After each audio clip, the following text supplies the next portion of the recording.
అయితే మేము ఇక్కడ నుంచి వచ్చింది ఒక దగ్గర దగ్గర 900 మెంబర్స్ వచ్చాం. ఈ 900 మెంబర్స్ కూడా నైపుణ్య వికాస్ నుంచి వచ్చామండి. నైపుణ్య వికాసంలో ఐటీ అండ్ ఇంగ్లీష్ ట్రైనర్స్ నుంచి వచ్చాం. మేము కంప్యూటర్ స్కిల్స్ మరి ఇంగ్లీష్ నేర్పించేస్తున్నాం. అయితే గత 4 ఇయర్స్ నుంచి మా ప్రాజెక్ట్ అనేది ఆగిపోయింది. ఆగిపోవడం వల్ల ఏంటంటే మా శాలరీస్ 11 మంత్స్ శాలరీస్ ఆగిపోవడం, దానివల్ల కుటుంబాలు మా ఫ్యామిలీస్ అన్ని ట్రబుల్ అవ్వడం. దాన్ని మేము ఎన్నోసార్లు వైఎస్ఆర్సీపీ ఎమ్మెల్యేలు ఎంపీలని చాలామందిని కలిసాం. ఎవరినైనా సరే జగన్ గారు చెప్తాం ఏదో ఒకటి చేస్తాం అన్నారు తప్ప ఎటువంటి చిన్న ఇది కూడా జరగలేదు. ఒక్క స్టెప్ కూడా మూవ్ అవ్వలేదు. శాలరీస్ కూడా ఈ రోజు కూడా శాలరీస్ మాకు ఫుల్ ఫ్లెడ్జ్గా రాలేదు.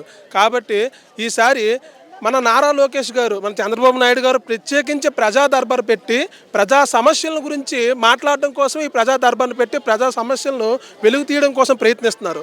ఈ ప్రయత్నంలో భాగంగా మేము కూడా మా విషయాలను చెబుదాం.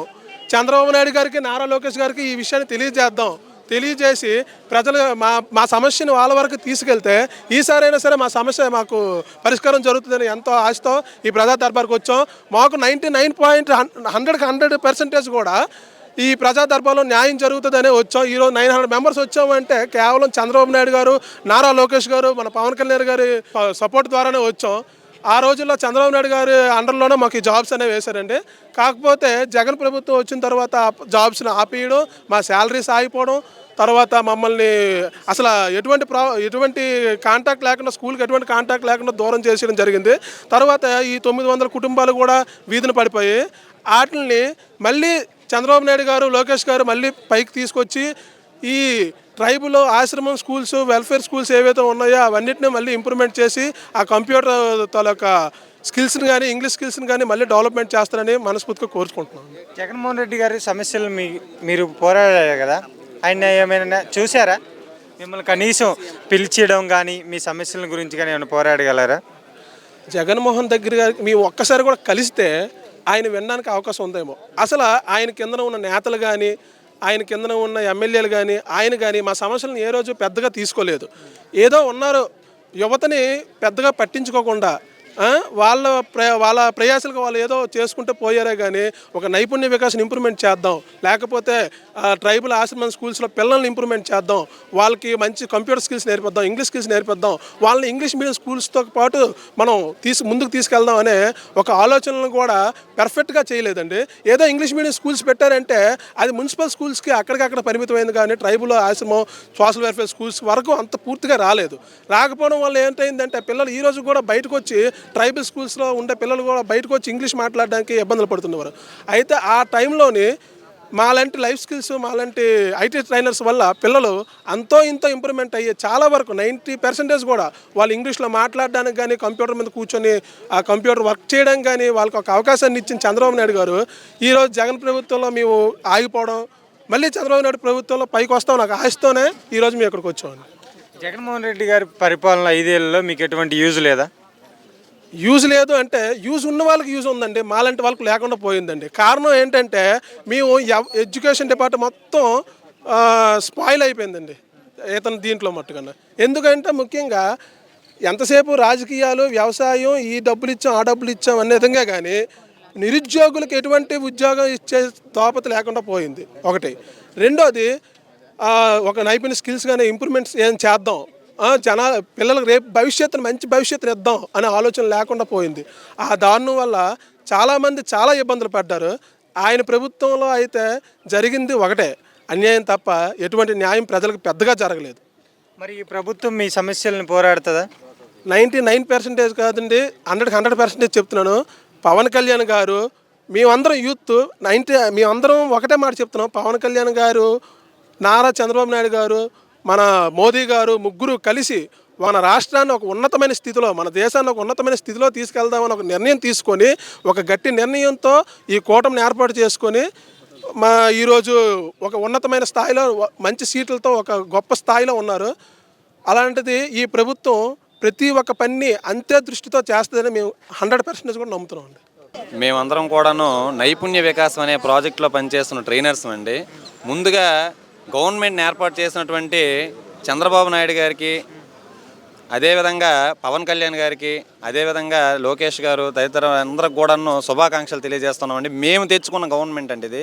ఎందుకంటే గత ప్రభుత్వంలో మాకు అనేక రకాలైనటువంటి సమస్యలతో మేము నలిగిపోయామండి. అసలు అనకూడదు కానీ మేము అందరం కూడా 854 కుటుంబాలు దాదాపు 700 సార్లు గవర్నమెంట్ చుట్టూ తిరిగి కాళ్ళు అరిగేటట్టు తిరిగినా సరే మాకు ఎక్కడ రవ్వంతా కూడా న్యాయం చేయలేదు.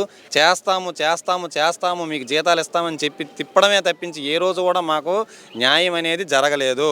ఎందుకంటే మేము గత ప్రభుత్వం కాక ముందుగా వచ్చినటువంటి చంద్రబాబు నాయుడు ప్రభుత్వంలో మేము రిక్రూట్ అయినటువంటి ఎంప్లాయీస్ని నైపుణ్య వికాసాన్ని ఒక తారాస్థాయికి తీసుకెళ్లిన నేత చంద్రబాబు నాయుడు. ఆయన ద్వారా రిక్రూట్ అయ్యామనేటువంటి ఒక దురుద్దేశంతో మమ్మల్ని ఆ ప్రాజెక్ట్ నుండి విరమింపచేశారు. 854 కుటుంబాలు కూడా రోడ్డును పడిపోయి ఈరోజు మేము 4 సంవత్సరాలు బట్టి మేము తిరుగుతా ఇప్పుడు ఇక్కడికి ప్రజా దర్బార్కి వచ్చామండి. మా గవర్నమెంట్ని మళ్ళీ మేము స్థాపించుకున్నాము. ఈ గవర్నమెంట్లో మళ్ళీ మాకు న్యాయం జరుగుతుందని మనస్ఫూర్తిగా మేము ఆ చంద్రబాబు నాయుడు గారికి పవన్ గారికి కూడా మేము కోరుకుంటున్నాము. ఎందుకంటే మాకు గతంలో పనిచేసినటువంటి నైపుణ్య వికాసంలో థర్డ్ పార్టీ నుండి జాబ్స్ అనేవి రిక్రూట్మెంట్ చేశారు, కానీ థర్డ్ పార్టీ నుండి జీతాలు కూడా సరిగ్గా చెల్లించలేదు. దాదాపు 11 నెలల జీతం ఈనాటికి మాకు చెల్లించలేదు. మేము ఎన్నో వ్యయ ప్రయాసాలకు మేము ఒదిగి మేము అనేక రకాలైనటువంటి ట్రైబల్ స్కూలు, ఆశ్రమ స్కూలు, సోషల్ వెల్ఫేర్ స్కూలు మేము చాలా కష్టపడి అసలు అనకూడదు కానీ పిల్లల్ని ఒక దేదీప్యమానంగా తయారు చేశాము. ఎస్సీ ఎస్టీ సప్లాన్ కింద పిల్లలందరినీ కూడా మేము కంప్యూటర్ విద్యను, ఇంగ్లీష్ విద్యను కూడా వాళ్ళకి స్కిల్స్ని డెవలప్మెంట్ చేశాము. ఆ రోజు మేము చెప్పినటువంటి టైంలో పిల్లలందరూ కూడా చాలా హ్యాపీగా అసలు ప్రజల్లో కూడాను ఎస్సీ ఎస్టీ ప్రజలు కూడా ఒక చంద్రబాబు నాయుడు గారు ఒక విప్లవం తెచ్చారు. ఐటీ రంగాన్ని స్కూళ్ళకు కూడా విస్తరింపచేసి పిల్లలందరినీ కూడా అభివృద్ధి పదంలో నడిపిస్తున్నారు. వాళ్ళకి ఎప్పట్లో భవిష్యత్తులో రాబోయే స్కిల్స్ని స్కూల్లోనే మనకి డెవలప్మెంట్ చేస్తూ వాళ్ళ పిల్లలుగా ఒక వెలుగు నింపారని అందరూ కూడా చాలా సరదాగా అయ్యారు. ఈలోగా సడన్గా మన జగన్ ప్రభుత్వం వచ్చి ఏం చేసిందంటే మొత్తం అందరినీ కూడా ఎవరిని ఒక్కరిని కూడా ఉంచకుండా అన్ని స్కూల్లో ఉన్న ఎంప్లాయీస్ని కూడా తీసిపడేశారు. అది ఎంత ఘోరం, ఎంత అరాచకం అంటే ఒక 854 కుటుంబాలు ఈరోజు రోడ్డున పడి ఉన్నాము.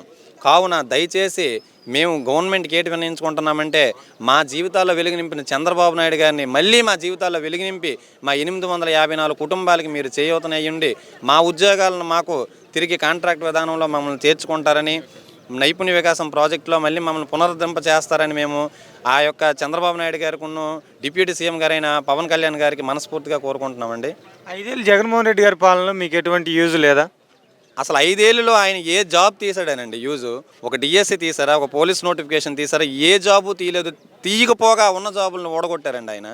ఎందుకంటే గతంలో 5 ఏళ్లలో ఒక సచివాలయం జాబులు తప్పించి ఆయన ఏమైనా తీసారా? ఏమీ తీయలేదు. ఈ ఒక సచివాలయం జాబులు అయినా సరే ఆయన దపదపాలుగా తీసాడా? పెన్షన్ దపదపాలకి ఇచ్చాడు కానీ సచివాలయం జాబులని తీసాడా? అలా తీస్తే పోను 5 సంవత్సరాలకు 50,000 పోస్టుల కింద తీసిన పోను బాగుండు. ఒకేసారి తీసి 0 మార్కులు వచ్చినోడు కూడా ఉద్యోగం ఇచ్చారు. సో వాటి వలన ఎంతోమంది నష్టపోయారు, నిరుద్యోగులుగా మిగిలి ఈరోజు ప్రజా దర్బార్కు రావడం జరిగిందండి. జగన్మోహన్ రెడ్డి గారు మళ్ళీ మా ప్రభుత్వం వచ్చిన డిఎస్సి మీద సంతకం పెట్టేవాళ్ళం అంటున్నారు. దానిపై మీ అభిప్రాయం ఏంటి? ఆల్రెడీ ఇచ్చారుగా డిఎస్సి నోటిఫికేషన్ 6,000 పోస్టులకి. ఆ నోటిఫికేషన్లో ఏ జిల్లాలకు కూడా సరైన పోస్టులే లేవు. అందుకే ఆ డిఎస్సి నోటిఫికేషన్ కూడా రద్దు అయిపోయింది. సో ఆ రద్దు అయిపోయిన నోటిఫికేషన్ మళ్ళీ ఆయన పునరుద్ధరణ చేయడం ఏంటి? ఉండగా ఇప్పుడు నా చేతిలో దీపం ఉన్నప్పుడు నేను వెలుగు మీకు చూపించండి, దీపం లేనప్పుడు నేనేం వెలుగు చూపిస్తాను? అవునా కాదా? మనము గెలిచినప్పుడు మనలో శక్తి, మన అధికారం ఉన్నప్పుడే మనం చేయలేకపోయాము. అధికారం లేనప్పుడు ఎవరైనా ఏం చేయగలం? ఏం చేయలేం కదా. మరి ఇప్పుడు చంద్రబాబు గారు పెట్టిన మేనిఫెస్టోలు కానీ ఏం రిలీజ్ చేయలేరని చెప్పేసి కొంతమంది వైసీపీ కార్యకర్తలు అంటున్నారు. దానిపై మీ అభిప్రాయం ఏంటి? ఇప్పుడు చంద్రబాబు నాయుడు గారు ఏం చేస్తారనేది వెయిట్ అండ్ సీ అండి. ఎందుకంటే ఆయనలో ఉన్నటువంటి శక్తి, ఆయనలో ఉన్నటువంటి అడ్మినిస్ట్రేటివ్ పవర్ అనేది చూపించాలంటే ఆయన కూడా ఒక క్యాలిక్యులేషన్ వేసుకోవాలి కదా. ఆయన ఇప్పుడు ఈయన చేసినటువంటి అప్పులు, బాధ్యతలు ఇవన్నీ కూడా ఆయన క్యాలిక్యులేషన్ చేసుకొని దానికి తగిన రీతిలో ఈయన ఒక ప్లాన్ చేసుకొని రాష్ట్రాన్ని సుభిక్షంగా నడిపించడంలో చంద్రబాబు నాయుడు గారు కీలక పాత్ర వహిస్తారని జనాలందరూ నమ్మారు. ఈరోజు అత్యధిక బంపర్ మెజారిటీతో ఆయన గెలిపించారు. చంద్రబాబు నాయుడు గారు మన రాష్ట్రాన్ని మరొక ఢిల్లీగా చేస్తారని మేము అనుకుంటున్నామండి. జగన్మోహన్ రెడ్డి గారు నన్ను ప్రజలే మోసం చేశారని అంటున్నారు. దానిపై మీ అభిప్రాయం ఏంటి? ప్రజలు ఎవరికి బుద్ధి చెప్పాలనేది ప్రజలకు తెలుసు. ఆల్రెడీ అది నిరూపితమైంది. దానికోసం మళ్ళీ చెప్పవలసిన ఇది లేదు. అది ప్రజా తీర్పు అనేది, దాన్ని ఎవరినూ కాదనలేరు. అందుకే ఈరోజు ఇన్ని సీట్లు గెలిచి చంద్రబాబు నాయుడు గారు ఆయన మీద ఆధిపత్యాన్ని చెలాయించారు. ఈ ప్రభుత్వం వల్ల మీకు ఎటువంటి యూజ్ ఉండిద్దా? తెలుగుదేశం ప్రభుత్వంలో అయితే మాత్రం ఈరోజు అందరం కూడా హ్యాపీగా ఉంటామని మేము కోరుకుంటున్నామండి. ఎందుకంటే ప్రతి ఒక్క సామాన్యుని తాలూకు ఆవేదన ఆయనకు తెలుసు, ప్రతి ఒక్క నిరుద్యోగి ఆవేదన ఆయనకు తెలుసు, ప్రతి ఒక్క కుటుంబంలో ఉన్న కష్టాల గురించి ఆయనకు తెలుసు. చంద్రబాబు నాయుడు 100కి 100 పాళ్ళు కూడా అందరి జీవితాల్లో వెలుగునిస్తారని మేము ఆశిస్తున్నాం. ఇంకా మీ